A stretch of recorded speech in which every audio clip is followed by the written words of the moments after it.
Genesis 30. Rachel and Leah's children. When Rachel saw that she was unable to bear children for Jacob, she became jealous of her sister. She said to Jacob, "Give me children, or I will die."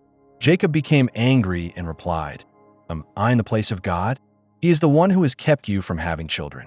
Then Rachel said, "Here is my servant Bilhah. Sleep with her so that she may bear children for me, and through her I too can build a family."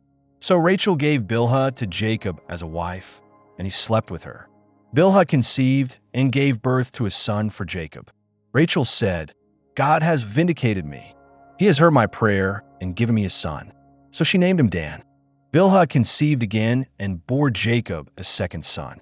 Rachel said, "I have wrestled mightily with my sister, and I have won." So she named him Naphtali. When Leah saw that she had stopped having children, she took her servant Zilpah and gave her to Jacob as a wife. Zilpah bore Jacob a son, and Leah said, "What good fortune!" So she named him Gad. Then Zilpah bore Jacob another son, and Leah said, "How happy I am! Women will call me blessed." So she named him Asher. The mandrakes and more children. During the wheat harvest, Reuben went out and found some mandrake plants in the field. He brought them to his mother Leah, and Rachel said, "Please give me some of your son's mandrakes." But Leah replied, "Isn't it enough that you took my husband? Now you want my son's mandrakes too?" Rachel said, "Very well, Jacob can sleep with you tonight in exchange for your son's mandrakes." When Jacob came home that evening, Leah went out to meet him. "You must sleep with me tonight," she said. "I have hired you with my son's mandrakes." So Jacob slept with her that night. God listened to Leah, and she conceived again, giving Jacob a fifth son. She said, "God has rewarded me for giving my servant to my husband." So she named him Issachar.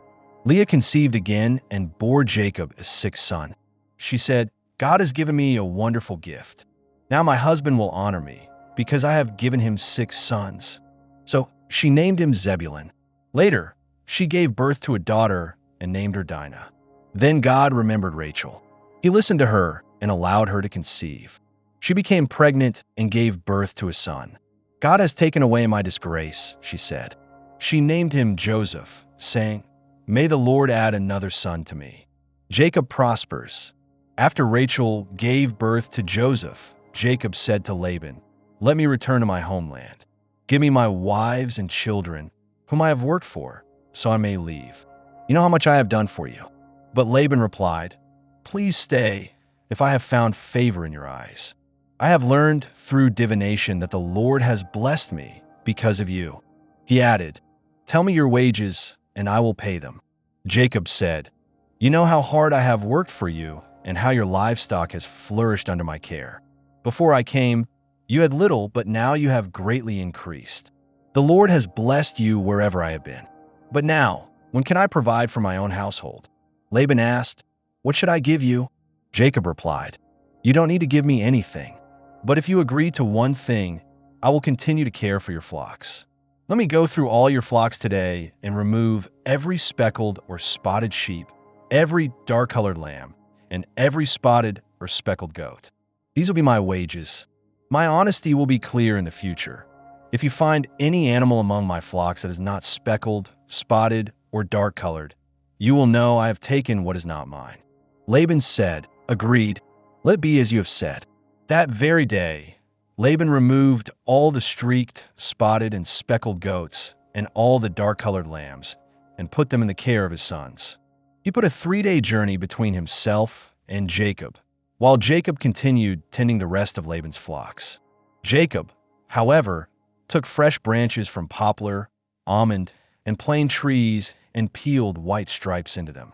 He placed the peeled branches in the watering troughs where the animals came to drink. When they made it in front of the branches, they produced young that were streaked, speckled, or spotted. Jacob separated the young animals and made them face the streaked and dark-colored ones belonging to Laban. He kept his flock separate from Laban's and did not mix them. Whenever the stronger females were in heat, Jacob placed the peeled branches in front of them, but he did not place them before the weaker ones. So the weak animals went to Laban and the strong ones to Jacob. As a result, Jacob became exceedingly prosperous. He owned large flocks, many servants, camels, and donkeys.